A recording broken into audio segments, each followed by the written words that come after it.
Hi, today we're going to make this awesome search with Svelte and Supabase that will dynamically load more items as the user scrolls down. Let's get started. First, create a Svelte app by running these commands and install Supabase. So, this is our starting point. Let's add some basic UI components. We'll add some styles to make this look a lot better.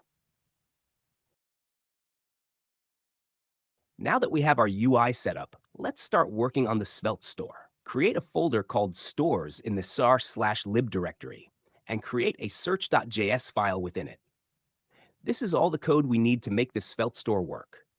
The create search function creates a writable store with the default data being this object. All the information we need to make the search work is in this object. If you don't know much about Svelte stores, don't worry. All this will make a lot more sense as we dig deep into this tutorial. Now, we need to set up Supabase so we can start interacting with our database. I have this table within my Supabase project that I'll use for this demonstration. If you have RSL enabled, make sure you have the right policies set up before making requests to your database. Create a folder called utils in the sars/lib directory and make a file called supabaseclient.js within it. This is all the code we need to connect to the Supabase database. Make sure you replace these values with the real values from your project. Let's go back to our root route. We start by importing some of the functions we just wrote, along with some from Svelte. We can use the create search function we made earlier to create an instance of the Svelte store. In Svelte, we can use the dollar prefix to access the current value of the data within the Svelte store. We can then bind the value from our search input to the search parameter of that object. Now, we need a way to do something every time this search value changes. To do that, we can use the subscribe function from the store instance we made earlier. The subscribe function takes a function callback as an argument, and it will run this function every time the value of the store changes. The subscribe function actually returns an unsubscribe function. We can use this function to unsubscribe from the store when the component is destroyed. Finally, let's start working on the code that will actually find and pull the data from our database. Let's create a function called getSearchData. The first thing we need to do is to set the loading parameter of the object to true.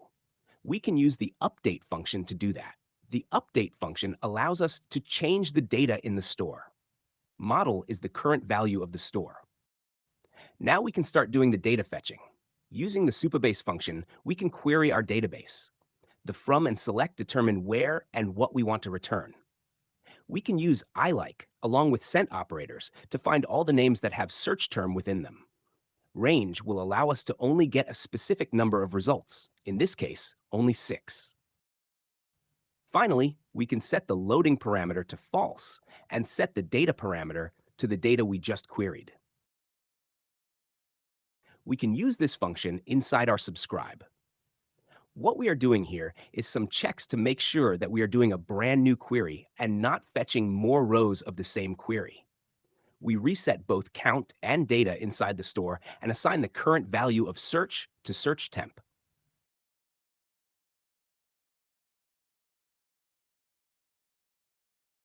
Now, we need a way to show these fetched results. Create a folder called components inside sar/lib and create a file called searchresults.svelte. We take search store as a prop to this component. We can then show those data using each like this. Again, we are using $ to access the current value of the store. Let's add some basic styles to make this look better. Back in our root route, we can now show this component only when the user has input something into the search. We can use Svelte #if syntax for this. Now, we need a way to load more rows as the user scrolls down the search results. To do this, we first need to detect when the user reaches the end of the list. We can do this by hiding a div at the very end of the search results and triggering a function when this element comes into view.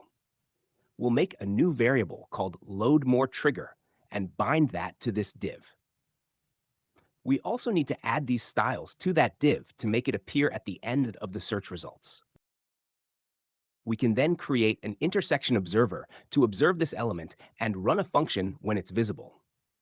Make sure to put this code inside onMount. This fetch more function will simply check if the element is intersecting and will set the count to the original count plus 5. This will then trigger the subscribe function in our root route. Here inside the subscribe function, we will add another check that will check whether the count is more than 0, and will check if the count has changed. This is to avoid an infinite loop. If both of these are true, then that means the user is scrolling down to see more rows of the same search. And it's basically done. We just need to add the loading animation. Remember how we set the loading property in our store? We can use this property to decide when to show the loading animation. To do that, we need to create a div with the class loader. We can use this syntax in Svelte to define these dynamic classes. In this case, this code makes sure that the class loader visible is only applied if the loading property is true. We can then use this website to find a whole bunch of CSS animations ready for us to use. Simply copy and paste these styles. Make sure to add display none to the loader and add this loader visible class as well. And that's it. You should now have this search where more search items will load as the user scrolls down. Hope you enjoyed making it. Bye.